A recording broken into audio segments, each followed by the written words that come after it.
So I'm pleased to be joined here by the interim Bantamweight Hex champion, Cody Haddon. He'll be fighting Paul Loga next week.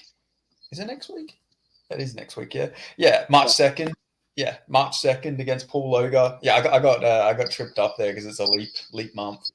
Yeah, so Yeah, that's right. yeah, fighting Paul Loga, and yeah, we're just here to chat. Uh, so, whenabouts did you get approached with this Paul Logan matchup? Because obviously everyone thought it was going to be you versus Sean Gauchi, but obviously he's taken his talents to flyweight.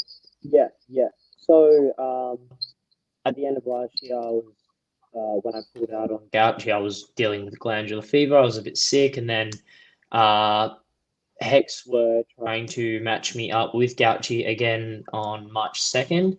Uh, as of I only went back to the gym to train like start of January, like in the new year, because by then I was all good to actually start training again with like being sick. So yeah, like start of the year they were trying to match that up, and then by the time like 2 weeks into January, when I'd been training and I was like, all right, I'm good to go.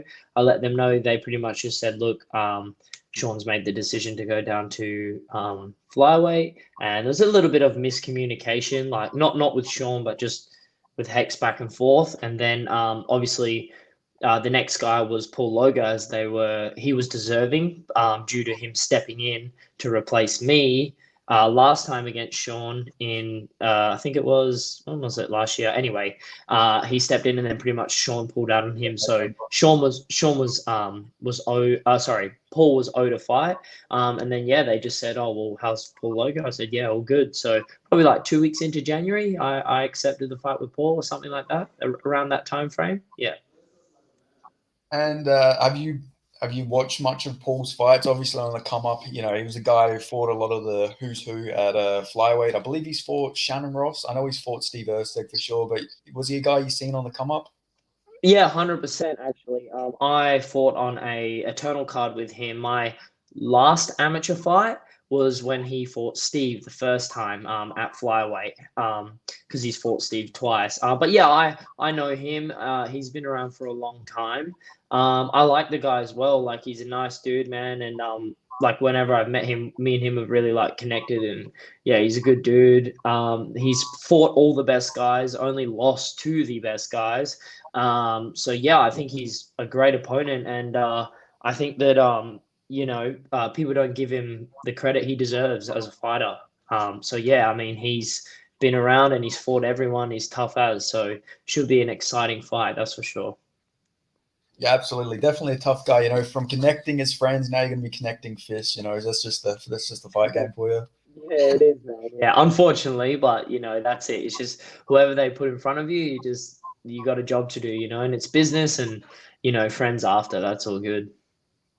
Yeah, and especially I remember after one of your fights, you were pretty fired up because you know you were not getting a fight for a while, and you're just calling out everyone. You know, like just saying like, I can't remember your exact words, but you're like, to any of you cunts that won't fight me. You said something along the lines. I think it was when you fought that Korean guy in Rogue.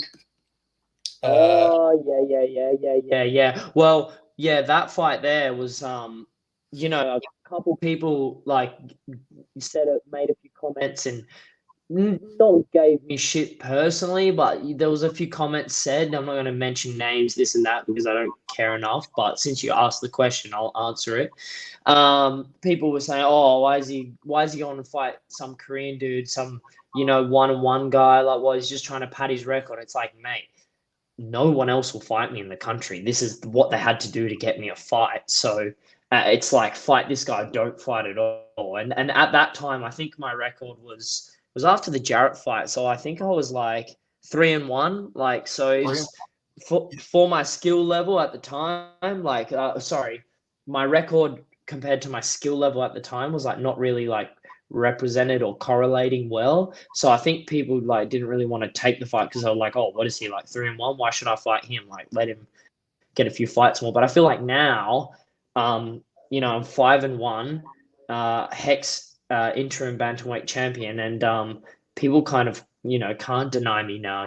So yeah, I mean it's a great opportunity to be fighting for the actual belt, because it does a lot for me moving forward. It's like before I struggled with getting fights, but now it's like if I have something that they want, then they can't not fight me, and like I'm just trying to chase a dream like everyone else, man. You know what I mean? Like it's hard having been in combat sports for so long and already having a bit of a name behind you, like people already kind of know who you are even before you go pro. So then it's kind of like a hindrance because like people kind of don't want to fight you because they're like, oh, he was like tearing it on the amateur scene or whatever.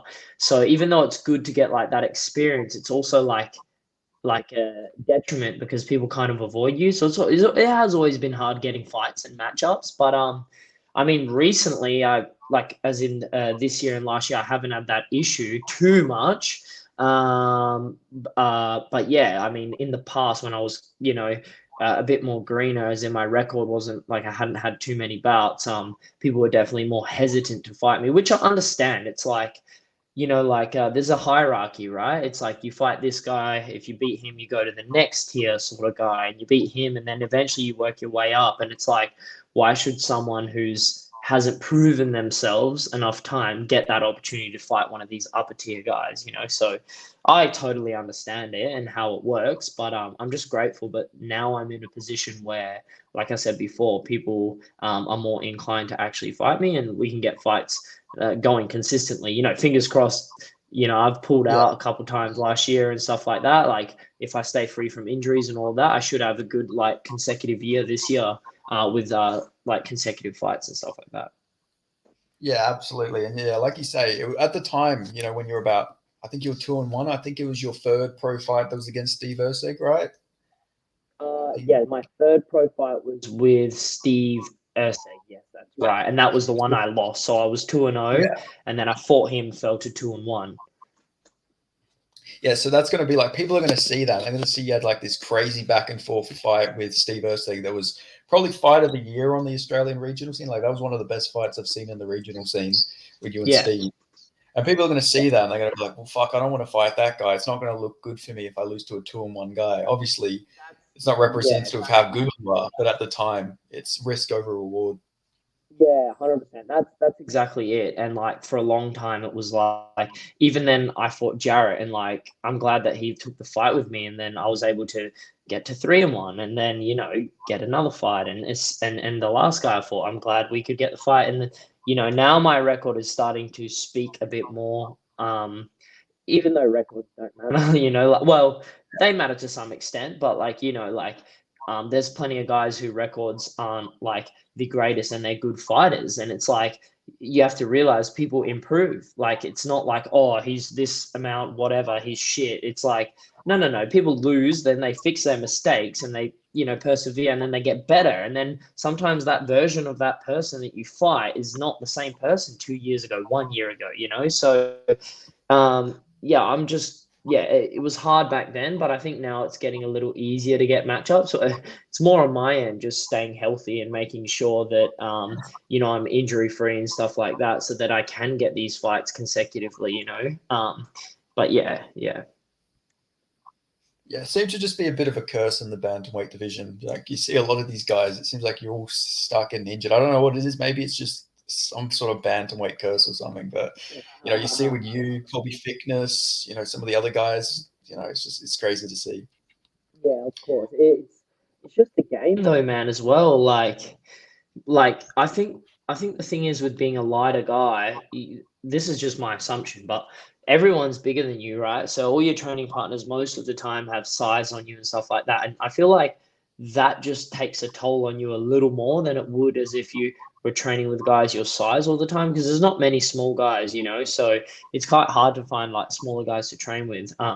So I feel like the injuries and stuff is like you're at higher risk when you are a smaller frame and a lighter body. You're definitely at a higher risk of like injury and other things, because you take more of the wear and tear when you're, if you're 60 whatever kilos and you're training with guys 70 something, 80 all the time. Well, of course, the weight of them having to carry them and do what you do, or you get hit by them, it's going to do much more damage than it would if you get hit by someone your same size. So I feel like that's sort of why. But I mean, this is just all speculation. I mean, it's probably why with me, it's the only thing that makes sense, So yeah, I mean, sometimes you wish you grew up in like an Asian country because everyone's a bit smaller, so you'd have more like training partners your size or something, you know. But yeah, it is what it is. You know what Yeah. I mean? Yeah. Well, I've heard Quill and Sourkid say in interviews that you go the hardest with him and everyone in the whole gym. So like I can imagine that that's probably doing a bit of wear and tear. You're going there against Of like course. a big guy, not even big, but he's also just a really good fighter in his own right. So it's like that would definitely be a hindrance to your body.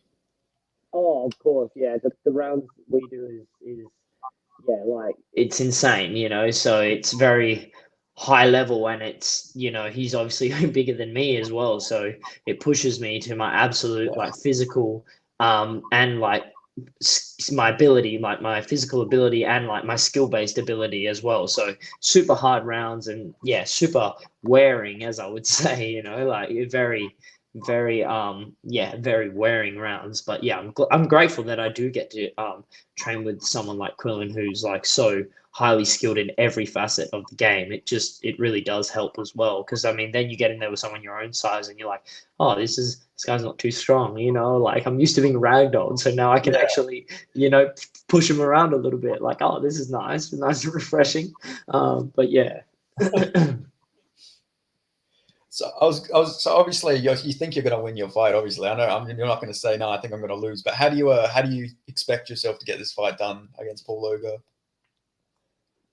I know Paul's tough, man. So I think, to be honest, man, like a lot of people are saying to me, like, oh, you should just run through him and this and that. But like, I know that anyone on any given night can definitely like give you a hard time, and I'm not underestimating Paul at all. And I know that he is a good fighter and he's very durable, and he can do everything. He can grapple, he can wrestle, he can kickbox. Man, he's got it all.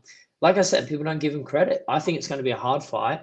And I think it's going to be a banger. He likes to stand and bang, and I don't mind stand and banging either. So, we'll see what happens, but I'm comfortable wherever the fight goes, whether we get into the wrestling, the jiu-jitsu exchanges, I don't mind.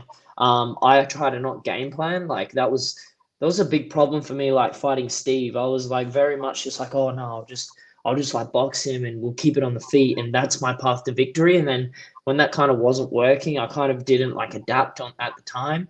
But yeah, I'll never fight with that same mindset ever again. It's just like I'm a complete mixed martial artist, and I feel like I'm dangerous wherever the fight goes. Like, I mean, even off my back, I feel like I can throw up subs and stuff like that. So, yeah, I just feel like wherever it goes, I'll definitely have an answer. There won't be any areas where I'm like, oh, I haven't been here before, or shit, what do I do here? I'm gonna have options everywhere it goes. But to be honest, man, like I don't really predict fights and stuff like that, but if you have a look at my resume, like I am a finisher and I do find finishes. So, I mean, going off stats purely, I'm probably going to finish, but like I'm not going for that, but just off stats, that's what I've done previously.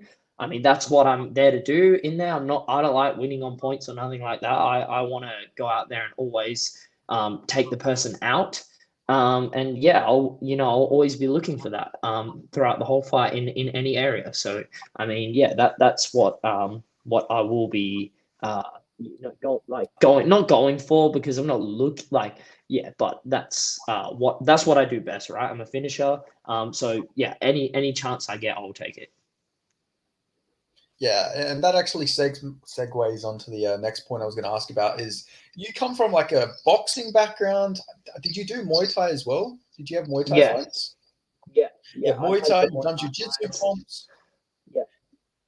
What haven't you done is probably a better question to ask you, because I think you've done a bit. You did wrestling. I think you did jiu-jitsu. Like, have you competed in every I haven't. little thing? I haven't. No, I haven't actually done a wrestling comp, but I've Oh, done. okay. I haven't done a wrestling comp, but I've done jiu-jitsu comps. I've fought Muay Thai. I've fought amateur boxing, obviously amateur MMA, professional MMA. I used to compete in karate competitions as a kid a lot, and taekwondo competitions. I'm actually a black belt in taekwondo. That was my first martial art. So I used to compete, at like a state sort of national level, and in that sort of stuff. I've got some fights you can go watch on like YouTube when I was like, fucking 10, 11, whatever, doing like karate comps and stuff like that. But yeah, so Taekwondo was my first martial art, and then I moved on to Muay Thai. Started competing in that, and then it was like really struggled to get fights. I had a couple fights there.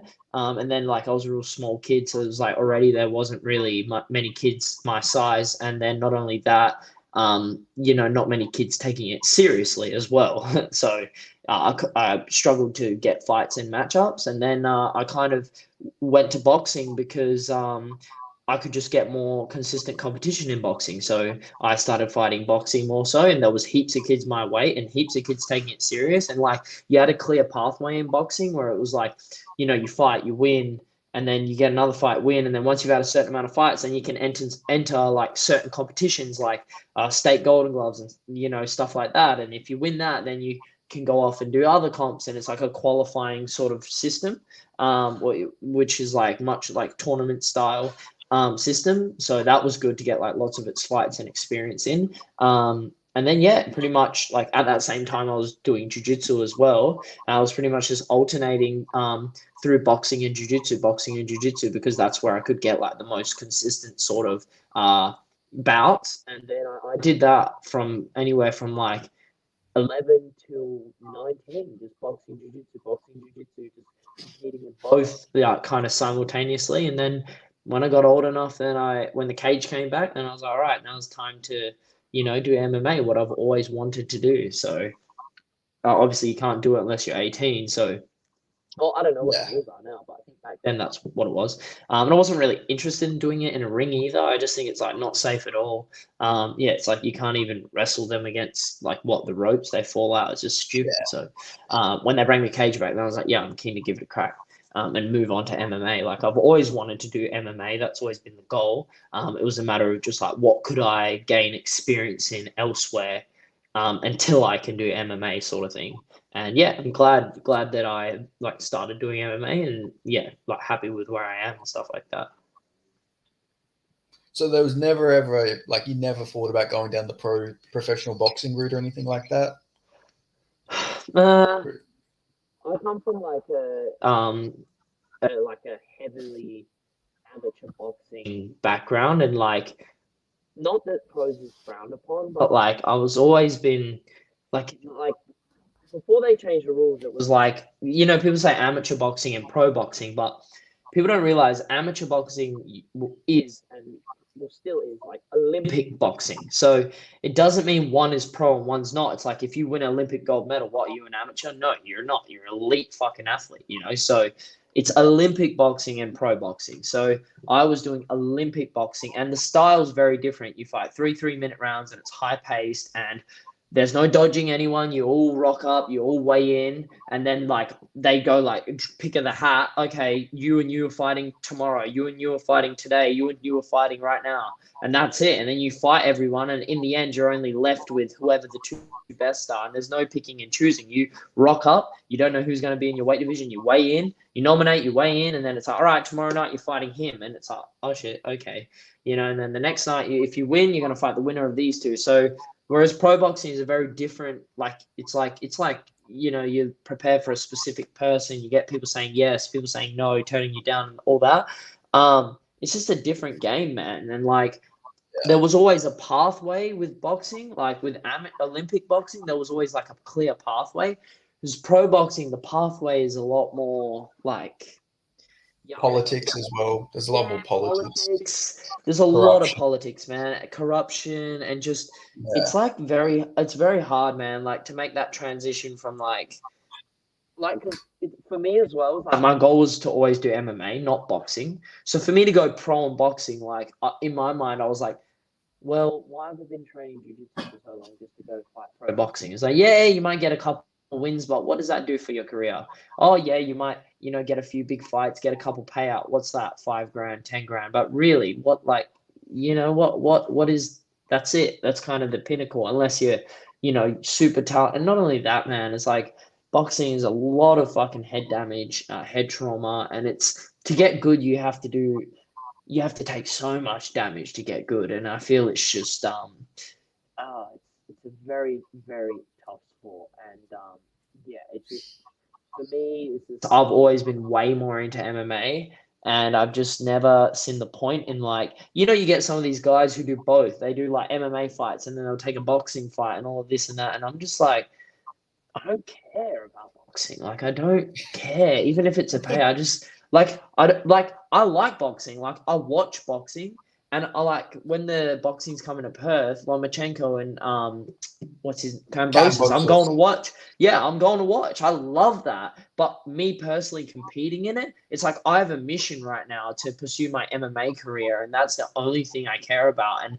I won't do anything that risks jeopardizing that. You know what I mean? It's like, why go Yeah. take brain damage and get paid $2,000 to fight someone, and then that's not going to advance you in your career, that your goal anyway. It's like, I don't see the point. Like, for some people, cool, they want a payday, they want a bit of fun, they want a bit of experience. That's cool. But in the amateurs, I had 33 amateur fights. I fought in the nationals. I won national titles. I've done all that stuff in boxing, trained with the best guys in Australia, fought some of the best guys in Australia who have gone off and done great things worldwide in boxing. It's like, I don't need any more experience with that when my goal is something else. You know what I mean? So, like, I have nothing against it. It's just I've moved on from that now, and I'm just, all I want to do is do MMA.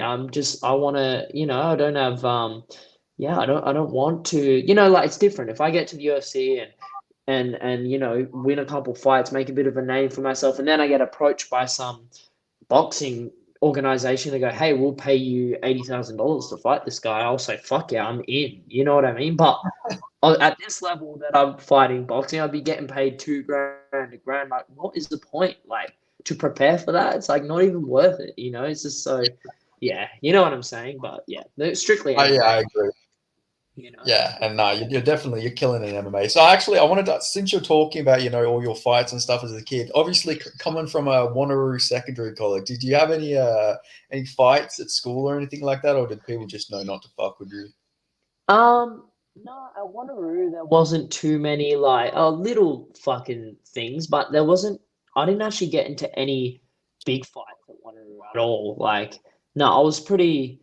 Like, I used to play footy, so I used to just, yeah, it's just, yeah, I don't know. I just got along with people, man, and just, yeah, I don't know. Had like good group of mates around me that would like also stick up for me, and I would for them, and yeah, it was, no, I was fine, man. I never really, to be honest, I had a few fights on the footy field. That was more where I had fights. Like, school though, nah, not really. Like, I mean, like, messing around here and there, but like, nah, no, no, like, big fights. I had more fights in primary school, man, to be honest, than like on the footy field. That's where I had a few fights. That's kind of like outside of school, but yeah, no, not in school. No, I was left alone, kind of. Yeah.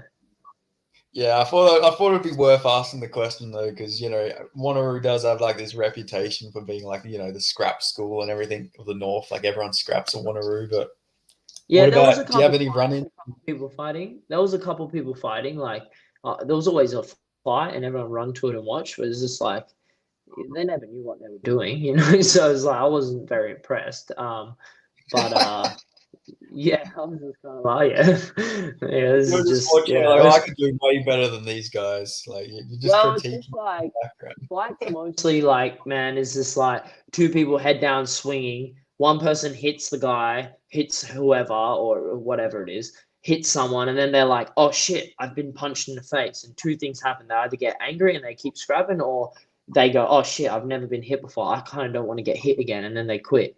So, and there's never any skill involved. There's always just head down swinging. And it's just like, it was sometimes they're both swinging and then like someone breaks it up, and or sometimes they have a bit of a crack and they both get tired and then they go, well, what, are we all right then? And yeah, we're all right. And then they shake hands and walk off. And it's like, what? You guys fought for like a minute. Like, what the fuck? I Like, all definitely know that for that a minute. tired feeling. I Yeah, definitely know they the both tired get one. they I've both seen get a lot of gassed, them. and I've then been in a few. yeah, you both get gassed, and then you just look at each other like, come on, man, like, truce, and you're just like, truce, and it's like, respect, and it's like, like that. But that's the whole point, is like, fighting, you get tired. It's a matter of like being able to keep going when you're fucking tired, and every Yeah. fight you're going to get fucking tired, like dog tired. There's nothing you can do about it. Even if it's, people say, oh, that looked easy, like that looked, or they say like, oh, that was easy for you. It's like, it's not easy for me. I still had to go in there. I still had to read the timing. I still had to land the shots where they were at the time, react. push it to do that, like use force, like you make it look easy, but it's never easy. It's like getting in there is fucking hard, man, so it's Yeah, and the never years of easy. training as well would have been hard as well. It's like it's not like you just went in there and you just killed it straight away. It took you years and years of training and practice, of course. Yeah, so many, man, so many. And that's like when you go in there, it's always just like I a lot of the time go in there and like surprise myself. I'm like, fuck, how did I do that? And it's literally just muscle memory from years of training, and that's what happens. It's like you put in those hours, and on the day you don't have to think. It's all instilled, and you just fucking go firing on all cylinders. But yeah, it's fucking crazy sport, man. Yeah, absolutely. And I was also going to ask, since you probably used to go to like maybe around Jundi Station or anything like that. Did you ever have any run-ins with any Jundi rats or anything like that? Oh, there Any was Jundi rats trying to yeah, scrap with never, you? nah, never like like a lot of them like I kind of knew, like I've got two older brothers and like, they not involved in that scene, I would say, but they more so had more of a name for themselves for kind of fighting people and stuff like that. So I think they all knew that like they picked a fight with me is like you better expect that some other consequences are going to come, not only just from this fight but afterwards too. So there was never too much drama. I guess that's what happens. You grow up with older brothers, right? They fucking when you're they do a lot of the fighting for you, and then yeah, it's crazy. But like when you're young as well, it's like what are you gonna do if there's like three, like realistically, if three guys come at you, like what are you gonna do? No matter your skill level, whatever, it's like fighting three people. Like what are you gonna do? Like you just run, man. Like well, what are you gonna do? Fight three people? Like you can't fucking win unless you actually like clip the first one and then they're like the friends are scared or something. But yeah, if they actually all go you, it's very hard. Like so. No, I was always pretty good, man, around those areas. Like I kind of knew everyone because I grew up in the area. But yeah, the rats, man, I just used to be like, man, like these cunts just talk shit and they're all useless. So Yeah, never really worried about them at all. They're just like, yeah, it's just like they're like we used to kind of laugh at the rats to be honest and be like, fuck, look at these idiots. It's like just hanging around the station thinking they're sick cunts. So yeah, yeah.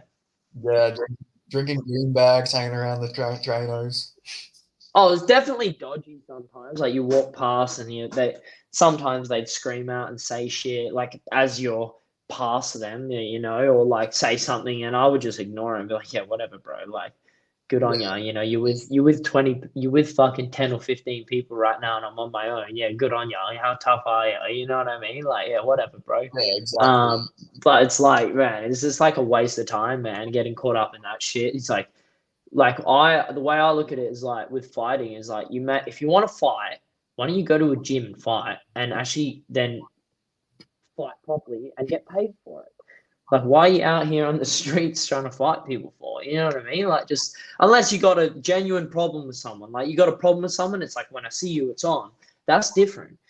That's different. I understand that. But just for the sake of it, like you walking past, what do you like? It's just like, what do you? I don't understand it, bro. It's like you may as well be getting Yeah, paid like to fight, like at least, or if you're that angry and want to fight everyone, just go to the gym. There's heaps of people that can kick your ass, and then you'll quickly become humbled and be like, oh well, maybe I don't want to fight everyone because this shit hurts. And then you yeah. actually know yourself a bit better with what you want to do, and it is dangerous, man. Fighting is fucking dangerous. Like it's not something to be like. It's not when people say, "Oh, we'll just have a little scrap," it's like, man, if I get in a I street know, fight, I'm I grabbing know. like, yeah, we'll just have a scrap. It's like, brother, if I get in a street fight, I'm grabbing eyes, kicking nuts, everything. Everything goes, mate. Soccer kick the person when they're down. There's no Everything rules for a goes. street fight. There's no rules, but they all think Yeah, it's just like, oh yeah, we're just yeah. a bit of boxing. It's like, nah, brother, like it's on. Like if it's on, it's on. I'm Like fucking pulling eyes choking you out out, and breaking your arm. yeah, just everything. Whereas like, yeah, it's just not a good thing to be doing. I feel like there's this way if you want to fight that bad, there's way better ways to go about it. So yeah. Yeah, no, absolutely. I mean, I'm from 6026, so pretty close to Wanneroo Yeah. Maze. But like every fight, it was like if anyone took anyone down, it's like stop being a pussy, let them stand up. It's like, oh fuck off. This ain't a fucking boxing match. It's a street fight. Like fuck Yeah, off if with you that want shit. to, yeah, if you want to box, let's actually put gloves on and box, or go to like a boxing gym and actually Yeah, spar. Like what, like if you like a fight doesn't mean boxing. Like a fight is like, okay, like if I fight, I'm gonna try and end your life. Fight, like that is yeah, like that's why I never want to get into an altercation like that, because that's how I'm thinking, is like to end your life. And that's why when you do it in the cage, like you got a referee there, so that when you're trying to end their life, it's the referee's job to not let that happen, to stop it when that, but that's essentially what you're trying to do. You're simulating death. So it's nothing to be taken lightly, that's for sure. you know yeah. I feel like a lot of people like that. They want to have the ego about it. Like, yeah, I'm a tough guy, but they don't actually want to get humbled. I shit you not. When Habib versus Conor was happening, a bunch of like Eshe rats were putting on their story. What a dog cunt ground gaming him. Fucking let's go mob Habib. It's like fuck off, gun. What do you think you're gonna do, bro? Like fuck off with that shit. that's so retarded. Yeah, I don't understand. Yeah, Yeah. it's like Yeah, you're really it's gonna go mob the fucking Dagestani crew. Yeah, it's not like they're not gonna fucking smash the like fucking all of you cunts. Like fuck off. Yeah, yeah, it's so yeah, it's so weird. Yeah, I don't know. I don't understand it. It's always like you're at the pub watching the fights, and like someone shoots for a takedown, they're all like boo, or like they're just like or it's like just fucking stand up. That's the other one that's gold. They're always like just Yeah, fucking stand up, stand him up. It's like he literally just got there. Like let him work, let him do some damage, man. Grappling's not like like fighting on the ground. You can't just be nuts. You've got to be very measured in your approach. Like it's a whole skill in itself. And if you don't yeah, I mean, if you don't do it, you don't appreciate it really. So that's why like just grappling in general, I advise everyone to do, because then when you watch fights, absolutely. you respect it so much more, because you know what I mean? Like, Yeah, I was actually about to say, like, I feel like it would the fucking MMA fans would be so much better if they all grappled. I used to do wrestling as a kid, and that was yeah, the fucking hardest thing I've ever fucking done in my life is wrestling. Like an hour of yeah, fucking cardio, then you wrestle dead fucking tired. Like it made me have so much more respect for like these grindy type wrestler guys like the Colbys and stuff like that. It's like how the fuck they yeah. got their cardio that good is fucking crazy to me. Wrestling is something else. It's like that feeling you get when you're just wrestling hard and they're not giving up, and you're having to chain up attacks, and just when you both just like saying no, no, like no, Yeah, just you keep going. It's fucking exhausting, and it's essentially until you break the other person's will that you get like something, and it's a fucking battle, man. It's people like that. They're scary guys, like a lot of my fights, I've always been like, I've been scared, like, because you get scared, you fight, it's normal. People say, "Oh, don't get scared." It's like, yeah. yeah, whatever, bro. You're shitting yourself. Like, you don't lie to anyone. You're shitting your pants. Yeah, and just like you're shitting yourself, they're shitting themselves too. It's just fucking normal.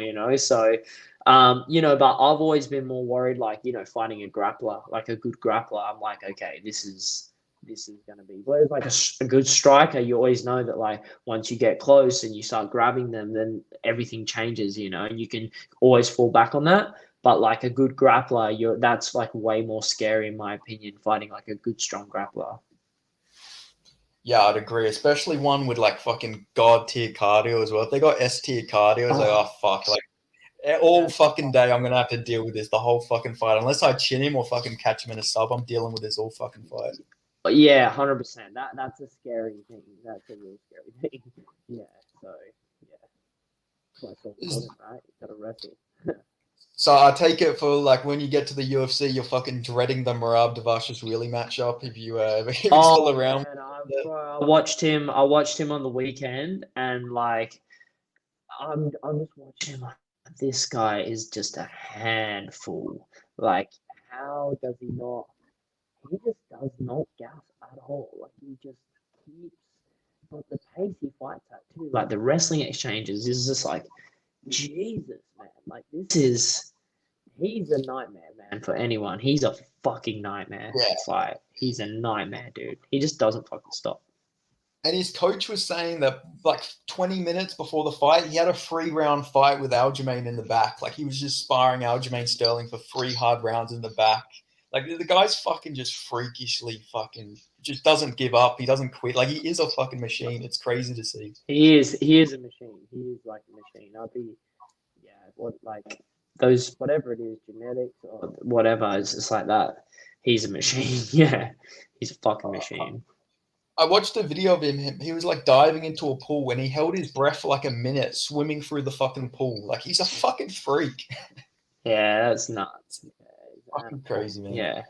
Yeah, the lung capacity, like to get to that level of like fitness is just wild. Like the amount of work you have to put in. The thing is like to get fit, it's like you can always get somewhat fit, but to get to that next level fit, like the things you have to put your body through to get there, a lot of the time it just starts breaking down before you can actually hit that point. Like it's so, and then like you've got to like structure your training so that like you're not overtraining, but you're maximizing when you are, and like you've got to do things really carefully. The more like to get generally fit, it's just like just get your heart rate up, and then to get to that next level, it takes like a lot of fine tuning and stuff like that, and making sure that like you're not over pushing it, because then that will set you back a couple of days. You know, you actually, you know, and then like if you get sick, it's like all that like hard work you've done, now your body's like trying to repair, and then you go back a couple steps. So like to get to that level of fitness, like it's just, to me, it's just wild. Like it's just like, yeah, it's just wild. Like you've got to have a good immune system, and I think partially genetics too, man. To be honest, I think cardio is partially genetics as well. Like I just think that's just how it is. You know, it's like some people can go harder for longer, and other people are more sprinters, and other people are more slow and long. But like, yeah, I just think obviously like, yeah, training hard and stuff, but it's like you can only do so much with the genetics you are given. You know, that's for sure. And obviously, someone like that is just he's just got those genes to fucking be able to do what he does. And it's just wild. And he's like, what is he, 30? How old is he, 35 or 30? I don't know. But he's fucking getting 34, on, I think you he know? is. Yeah, he's 34, so that's good for you though. At least by the time by the time you're reaching them rankings, he'll be fucking probably gone by then. So that's good for you. Oh, I don't mind, man. I'd love to fight the guy anyway, even though, Yeah, you know, like whatever, like fucking anyone, right? I bet that would get you You excited. know, You know, yeah. that sort of challenge would definitely be like a fight that gets you excited down the road. Oh, 100%. Yeah. Yeah, oh yeah, I was gonna say like I train not as much lately, but I'm obviously at D tier fucking fitness compared to you. And like fucking when I got sick once, I was going hard every day for the week, and I get sick, and then it's like, oh fuck, I have to stop. I get back, and I'm just like a fucking gassy bitch when I'm back. It's like I can only imagine how it feels for you, like actually at that Oh, next level fitness. yeah, man. Like getting sick can really just fucking set you back. Like people say, oh, it's not too bad. You have a week off. You don't lose much fitness in a week, but it's like, I don't know, man. I beg to differ. I feel like as you get into like that peak level fitness, like you just got to have everything fucking down packed, like your nutrition, your sleep, your fucking supplements, like just your training load, like just your recovery, like you just got to have it all down pat that you don't get sick or something like that, because that does set you back. Yeah, absolutely, and yeah, especially with your luck as well. Like having what did you say? It was glandular fever, right? Like fucking talk me through that. Yeah, so it's like it's caused by a virus that's like quite common actually, Epstein-Barr virus, and what happens is it causes this like chronic. It can, in some cases, cause this like chronic condition, which is pretty much your body's way of saying like, chill the fuck out, cunt. Like just chill out. Like so, I had it when I was a kid, like when I was like 15 or 14, like, and it, like, yeah, 14 maybe. Yeah, because I would have been, yeah, that's right, 14 or 13 even. And it really rocked me. Like, it was throughout high school. They call it the kissing disease. So, like, generally the time you start kissing girls and all this sort of shit, you can get this virus, which then can turn into that, you know. So it's pretty much just a bunch of overtraining and like not looking after your health well enough. And that Is was it similar to mono? Is it the same thing as that mono, is or is it. that a Yeah, different thing? mono is it. That's it. Same thing. Mononucleosis. Yeah. Yeah, that's glandular fever. We in the Yeah. US they call it mononucleosis or mono for short, and over here we call it glandular fever, but it's the same shit. Yeah. So your immune Okay. system's just like super down. Yeah, it's not good, man. You get muscular aches everywhere. It's just from like pushing yourself for too hard for too long, and pretty much this virus that lays in you dormant. Because like when you get a virus, obviously you have like that virus in you forever, and you have that antibodies for that virus, and then you can. But this particular virus, if you push it too much, you can fucking reactivate it, and it seems to happen. Like it's quite rare for it to actually come back like twice to people, but for me that's what happened, and it's just like a real unfortunate thing. That's kind of no one's to blame. It's just kind of like, yeah, it is what it is, and you just got to kind of deal with it. You know what I mean? So yeah, Yeah, it just speaks to your luck then, not many people get it twice, but somebody decided to fuck with you and give it twice. yeah, I But know. So oh well, yeah. like shit happens, as they say. Yeah, exactly. Is there any like fighters that on the come up, obviously when you started like, towards your MMA career that you're looking up to, like, thinking like, yeah, this is actually a possibility for me to get to the UFC? Like, was there any fighters in particular?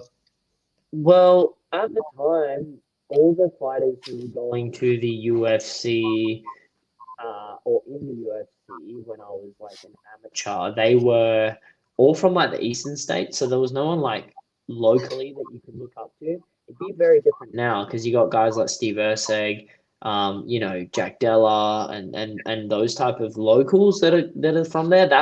That like opens the eyes for like I definitely like even look up to those guys. Like they are paving the way for like Perth mixed martial arts. It's like at one point here there was only like two gyms or one gym, like oh obviously it has to start somewhere, but it's only since those guys I feel like since those guys have gone to the UFC, local shows like Eternal have gone way bigger. Even like just like gyms, there's more MMA gyms opening up since they've and MMA is growing, so of course, it's going to get like there's going to be more gyms and there's going to be more fighters and there's going to be more people interested. There's going to be more people watching it. So that's all great. But I feel like a lot of that has came from guys like Della getting to the UFC and then it making people think that like before those guys got there, we were like as a fighter, it was like, man, no one from Perth has ever gotten like. Well, they have. I'm lying. Soul got there back in the day. But like Yeah. yeah, so but it was like at the time it was like, man, is anyone else going to get there? Like it seemed so far fetched. And now that you've got like two guys who are fucking killing it there and they literally train like locally, it's just like mind blowing. And it's just like, yes, it is possible. Of course it's possible. Like I always knew that it was possible, but like to see them doing it is just more reassuring for you. You know what I mean? It's more yeah, it makes the path much more clear, so it's awesome to see. And I mean, yeah, like those guys definitely. And it'll definitely be more reassuring for you that like Steve Erceg's going on to have all the success, like, obviously, because you two had a very competitive fight, and I think that was really short notice as well for you as well, wasn't it? It was like a week or two notice. Yeah, so like 3 weeks or just under 3 weeks notice. I mean, I was training at the time in hopes to get a fight. I wasn't completely like coming from the couch. Yeah. But I definitely wasn't like I train hard all the time, but like I wasn't preparing for like a 5 minute round fight. Um, but I was doing like what I could in hopes to get matched up. And then pretty much once I couldn't get matched up, their last option was like Steve. And I was like, yeah, let's do it. And then, yeah, that was pretty much it. I mean, like, that's not an excuse at all. Like, yeah, I mean, who knows what could have happened with a full camp, but like, that's just the fight game. Like, it is what it is, and I'm glad I fought Steve. Like, I don't regret fighting him or like, oh, you took it too early or whatever. Like, fuck it. Like, if anything, it did good things for me, not bad. So to see where he's Well, at now, it is reassuring on your own ability. yeah. It gauges your level because Steve's a top 10 flyweight. I believe he's almost top 10. He will be top 10 because I think he's going to knock out Matt Schnell pretty easily. But I think so. I think it shows your level that like David Dvorak, you did better than David Dvorak, and he was a top 10 flyweight. Like, that just puts it into perspective. Like, you did better than the guys in the UFC have against Steve. So it just speaks to how good you are. And this was you, what, 3 years ago now? Like, you're fucking so much better now. 2021. Yeah. Since then, Yeah. I've done a lot of things, changed a lot of things. Like at the time, I thought I knew how to wrestle, and like really, I was new to wrestling. Like I always had a jiu-jitsu background, and like yeah, I thought I knew how to wrestle, and then like once I started actually wrestling, like with Ramel and stuff like that, like I was training with Ramel at the time, but I was still like doing things kind of like somewhat here, somewhat there. But then like once after that fight, I just went like full time at Ramel's, and like yeah, then I fucking just started to learn how to wrestle much better, and I'm still learning like all the time how to wrestle better in a sense, and become a better wrestler. So, yeah, I mean, like, yeah, I mean, I definitely improved since then.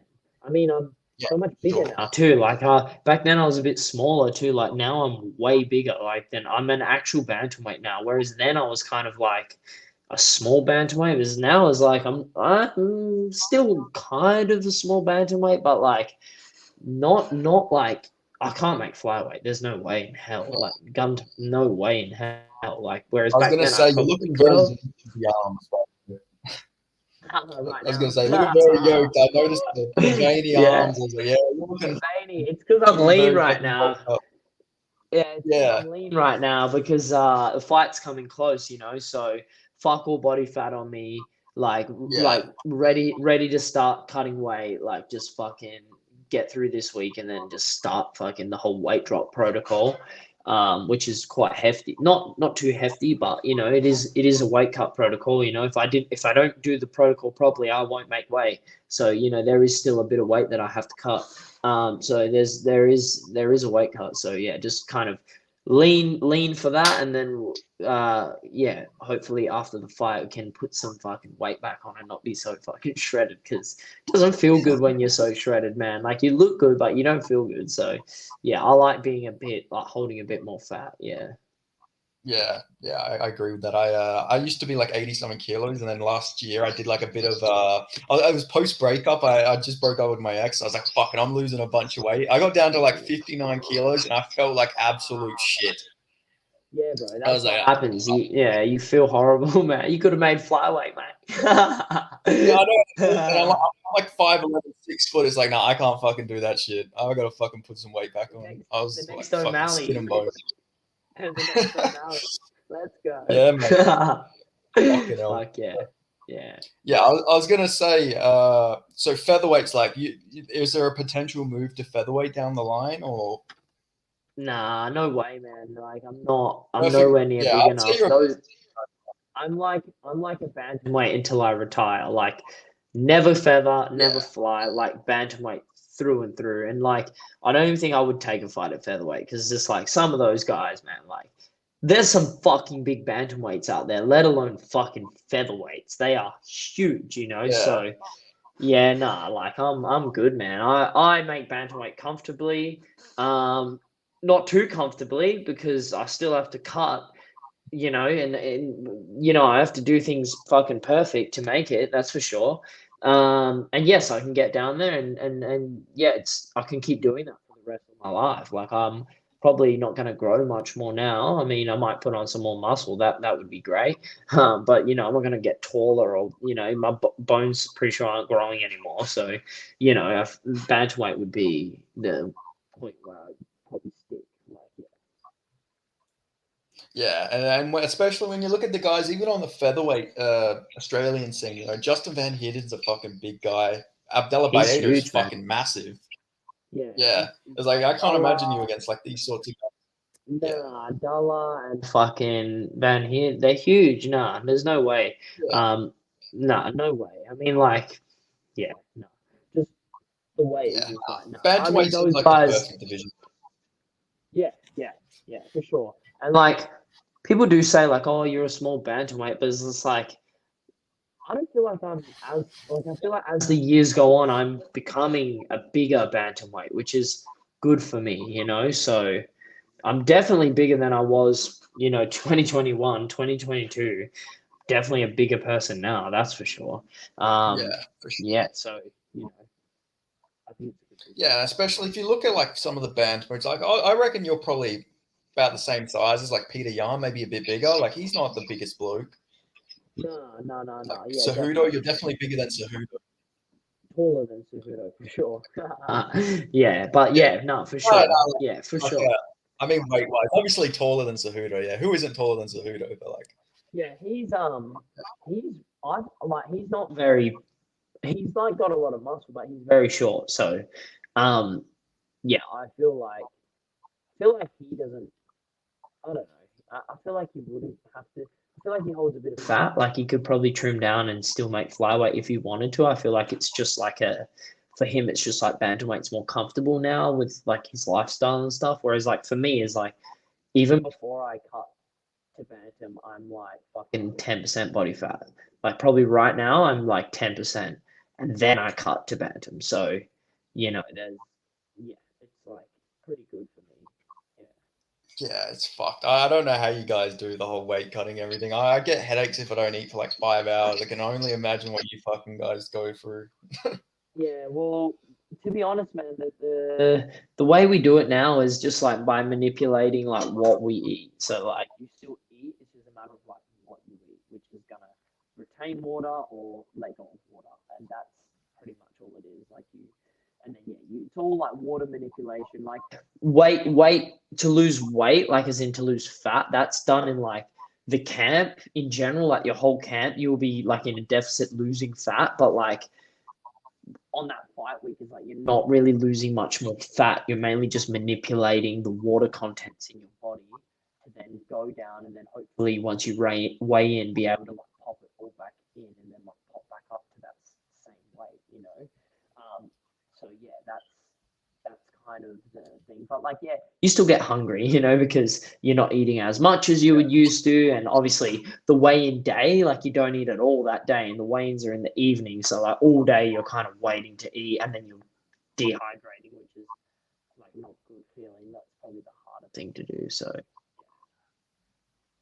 Yeah, for sure. And I was also going to ask, do you like when you watch like UFC cards and stuff like that, and you see guys in the bantamweight division, is there like guys you like look at and you think, man, I reckon I could like, I reckon I'll do good against these guys like now? Is there any fighters you see that when you watch the UFC?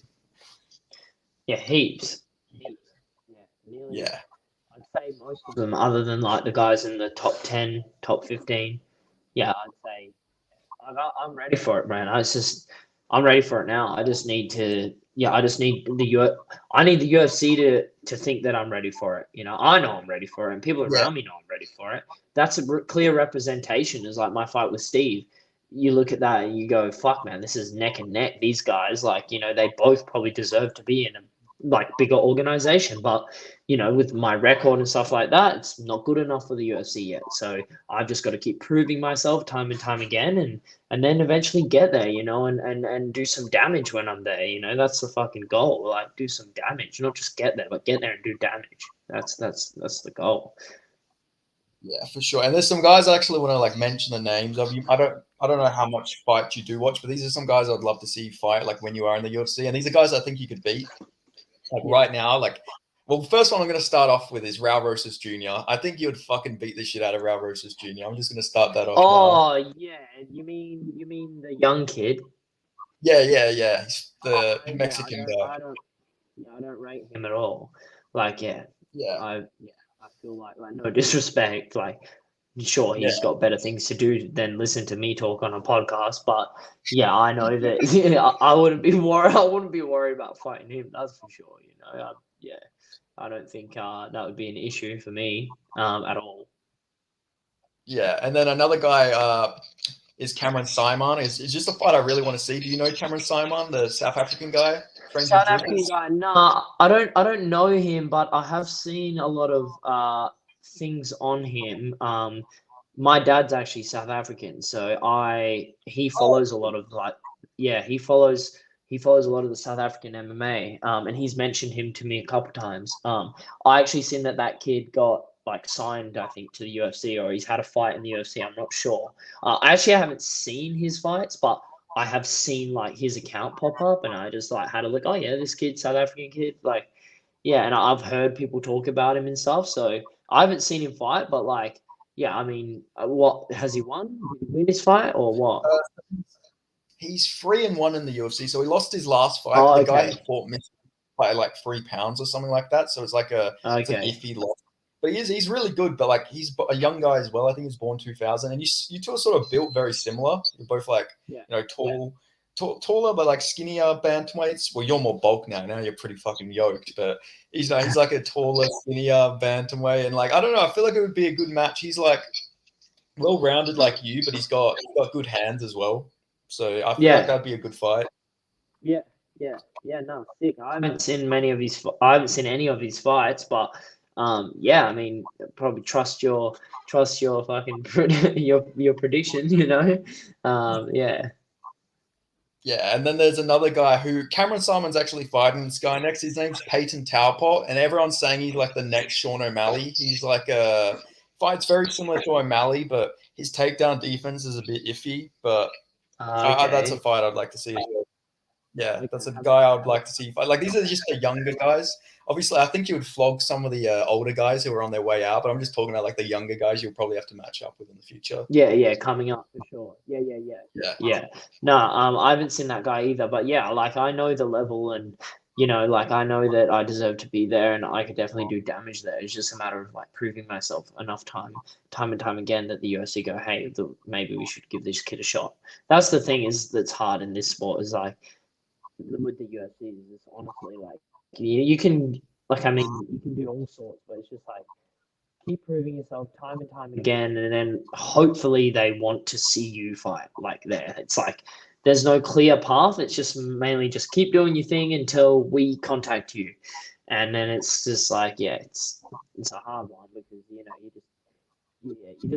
just hope you can keep fighting and just then get a call up one day. That's the only thing that kind of happens. So even for the contender series, it's not like you put your name forward. It's just like they call you up. Hey, you want to fight in the contender series? Yeah, cool, boom. Like there's no real like tryouts for it. In I guess yeah. So yeah, Now, with your gym, with Leestro, is that how you say it? I don't want to mispronounce Luis it. Strode. Leestro, is that? Leestro, sorry, I apologize. Yeah, I think it's the next like super gym probably like in Australia because obviously you and Quillen's going to be in the UFC in a fight at least. In another fight, he's going to be in the UFC. You'll be in the UFC with another 2 wins, I'd say. Like that's going to put it on the map. The UFC will like to sign guys, from the From the same same gym gym. if they're both. Yeah, Would so you, I reckon you would they'll put. think so. You would think so, right? Yeah, Like, that's what yeah, we think. But like we hope that they think the same. I don't know what they think, but like we all know. But yeah. yeah, I mean, hope so, right? But yeah, yeah. I mean, it's blown my mind how Quillen hasn't got a call up already after that last fight. Like, I don't understand why they're wasting their time. Like, he's clearly ready for it. Like, it's like, what do you want? You want him to get older or something? Like, he's ready to go and fucking priming right now. Get him in Yeah, there to do some damage. Like, what are you waiting for? I think he can There's keep other guys. going in there. Yeah, sorry, I didn't mean to interrupt. Yeah, what were you saying, sorry? Oh, there's Yeah, other guys in the UFC, and it's like, man, like, why are you giving them a go? It's like this kid, give him a go. He's literally done everything. It's like, how much more do you want him to? Like a like 5 fight win streak from Australia is different to a five fight win streak in the US. In the US, there's so much many more people doing MMA, and there's with more people doing it, you get a lot more bums. That's the truth. Like, yeah, for sure. like you get more bums, and you might have like, like 5 or 2% of those people who are actually really good. Whereas like here, it's like it's obviously the same, but on like a smaller scale. So therefore, like 5 fight win streak is like really significant. Whereas Fighting the like best. that's like equivalent of like a 10 fight win streak in the US because there's a show every fucking weekend. So it's just like I feel like it's just a bit like unfair. Like it's like what else do you want him to do? Like Yeah, just like let him, especially with the road to UFC. Like they called him up for the road to UFC, and like they owe him a fucking favor. It's like just let him fight yeah. on the contender series. Like just give him a fucking Very, crack. You know what I mean? Like it's just yeah. what are you waiting for? I don't understand. So anyway, Bro, you have no idea how pissed off I was when they fucking canceled. I made a whole fucking video like saying fucking justice for Krillin and all this. I was fucking pissed off. Like that was fucking Yeah, shady as fuck. I know, man. Yeah, it was ridiculous. And then like, yeah, that guy like ended up losing anyway, like getting, and it's Yeah, like, why, like and then why? Yeah, and that guy ended up getting slept by Abdallah, who Krillin beat. yeah, exactly. Yeah, So it's just like, it's wild. It is wild. yeah. I was gonna say, did you watch a few weeks ago Michael Johnson's fight? He fought some guy called Darius Flowers. Did you see that fight? No, but I think I've seen some footage. No, why is that? Anyway, He's a lightweight guy, Darius Flowers. He's fucking awful. Like I don't want to shit on like fighters and stuff like that. I'm not a fighter or anything like that, yeah, but he's 12. He's 12-7 and he's in the UFC. Like how the fuck is Krillin not in the UFC? But you got a 12-7 guy. He's 1-10 in boxing as well. He's lost 10 times by knockout in boxing, and he's in the UFC. yeah, I don't understand that. I don't understand Yeah, doesn't make sense to me. that. No, Like like Krillin some would of the flog guys, him right.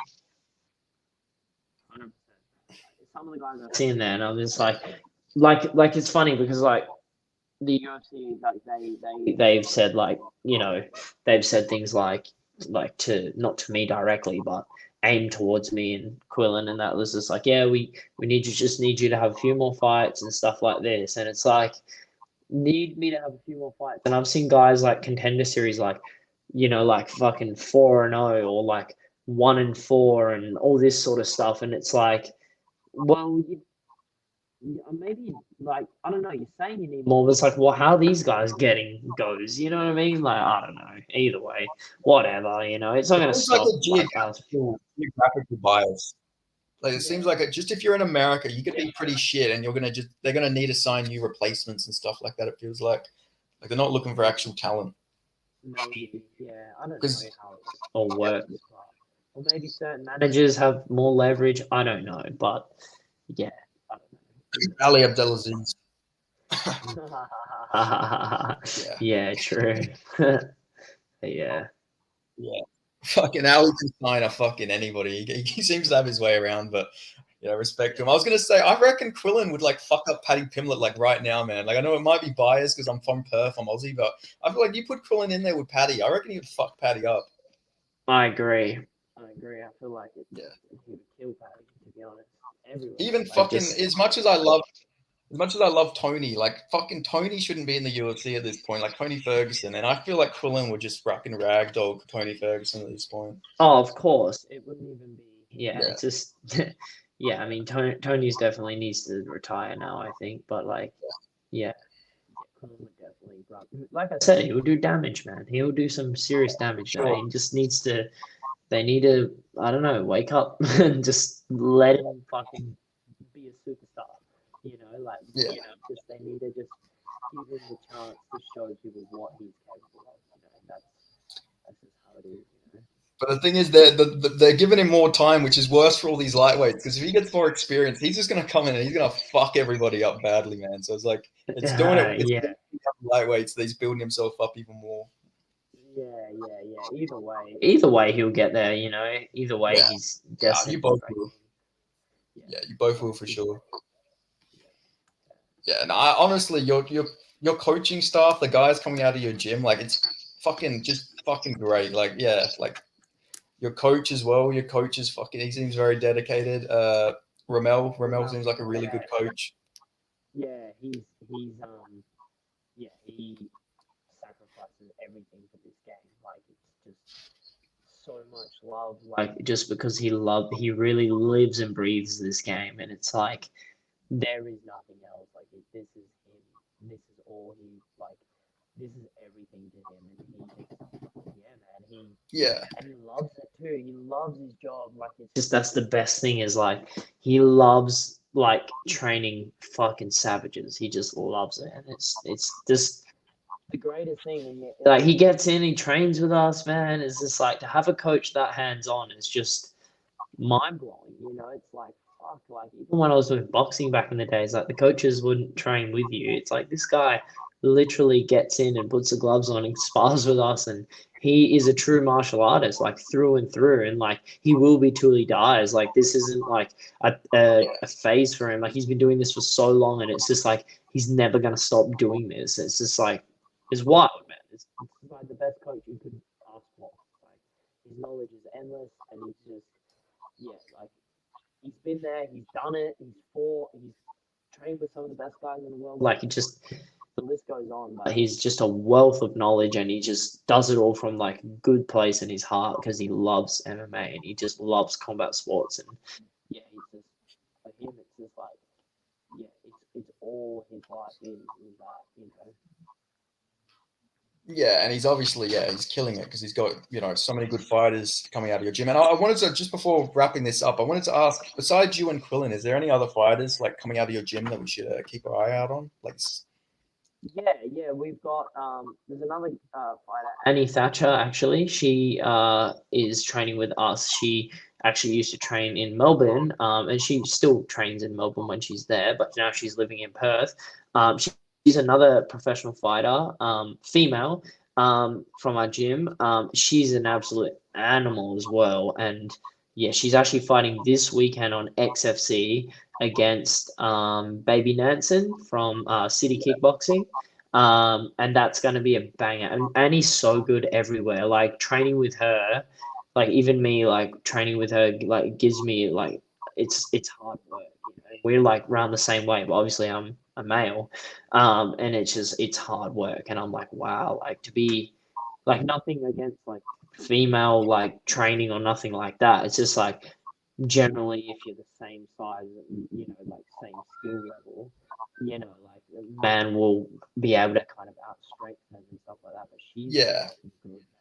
She's really good, and she gives me a hard time. So she's definitely someone to watch out. I think she's like the dark horse of it, kind of like hasn't been able to get fights and stuff like that, but like she's just been leveling up, and her skill level is so high in all departments, man. You can see, she's going to do great things. And also, all of our amateurs in the gym, like you would have seen on Eternal, we have Lorenz, even Spencer. We have guys like Ash. We have Kane. We have so many guys in the gym. Jill, she's fighting this weekend. She's looking really good too.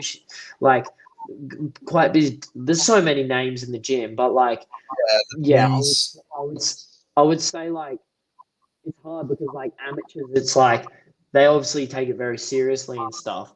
But it's like the real test for them is like probably when they go pro. That's when they're gonna probably get like not always, but they might get like better competition, and then you can get a real gauge for like where they're at with it all. You know what I mean? And finding 3 minutes compared to 5 is completely different too. But I mean, like, there's so many talented amateurs in the gym. There's heaps. Like, for me to name them would just take so long. But there's many. Like, a lot of the hard rounds I do with people in the gym are the amateurs. It's like they're the ones giving me hard work. It's like obviously Quillen too, and the pros too. But like the amateurs is like I do a lot of my hard rounds with them, and they're on the level. So you just see it's different though in the gym and then fighting. So some of them are doing really well, and it's just like hopefully like when they go pro, which I think they will also those skills will translate over, and they'll fucking do well there too. But I would say like for now, like with what's going on, like just like this weekend Annie's gonna fight, that will be spectacular, like just because she is a pro, and not many people even know like about her, and she's like had a lot of experience, and she's been fighting boxing and stuff like that just to get fights. But I reckon she's like not really known about, especially around here. She just moved here, but like I've trained with her and her skills are very high. So I'd say look for that one this weekend. Yeah, for sure. And just to end it on, is there any sponsors or anything you want to shout out? I see that you're always at Margaret River, right? Do you own like a company in Margaret River? Nah, so I just go there. I just like go there on like holiday after fights and stuff. Margaret River Roasting, they are a coffee company and they sponsor me, so they give me like free coffee. So I spend a lot of like I'm real close with those guys, and they've been helping me out since I think like since the Steve fight or before the Steve fight, maybe even like my second pro fight. They would just send me a message, hey man, like like would you be interested in some coffee? Like keen to collab and stuff. Do you drink coffee? And I love coffee, so and then it was just like real genuine connection and just like been working with them ever since. Obviously, I have so many sponsors. Westminster Finance, Midco Engineering. Those guys help me out so much, like with fights and financially as well. They support me. Optimum CBD CBD company that give me some products there that really help. Supplement Mart, they give me a lot of products too. Monthly credits to go in and get supplements, so I'm very grateful for them too. Obviously, my gym, my manager Jasmine at Addict Sports, everyone at Luis Combat Academy, and my coach Ramel. Shout out to them. They help me too, and they're big sponsors of me too. Fifth Element Ice Bath. I just got given an ice bath last year. Use it every single day. Fucking game changer. Revive Saunas. Shout out to them. Regan from Revive looking after me. Hooked me up with a sauna. That's as well been game changing for me, especially on a Sunday, just being able to do recovery in the sauna. I mean, there's a few others, but I've got a few sponsors. So, Yeah, Vex, I'm of thinking course, that. Vex, they give me the best gear in the game, by the way, especially MMA gear. As far as MMA gear goes, like for a company that's based in Perth, the quality of their gear and their MMA gloves especially are like second to none, man. So Vex, huge shout out to them also. Um, and then I'm just trying to think, is there any? Oh, I just got a new sponsor actually, Finn Seafood. They're a big seafood distributor here in Perth, and they supply a lot of people with like a lot of top restaurants here with seafood, and they have recently come on board as a sponsor. As you know, seafood's quite expensive, but it's so healthy.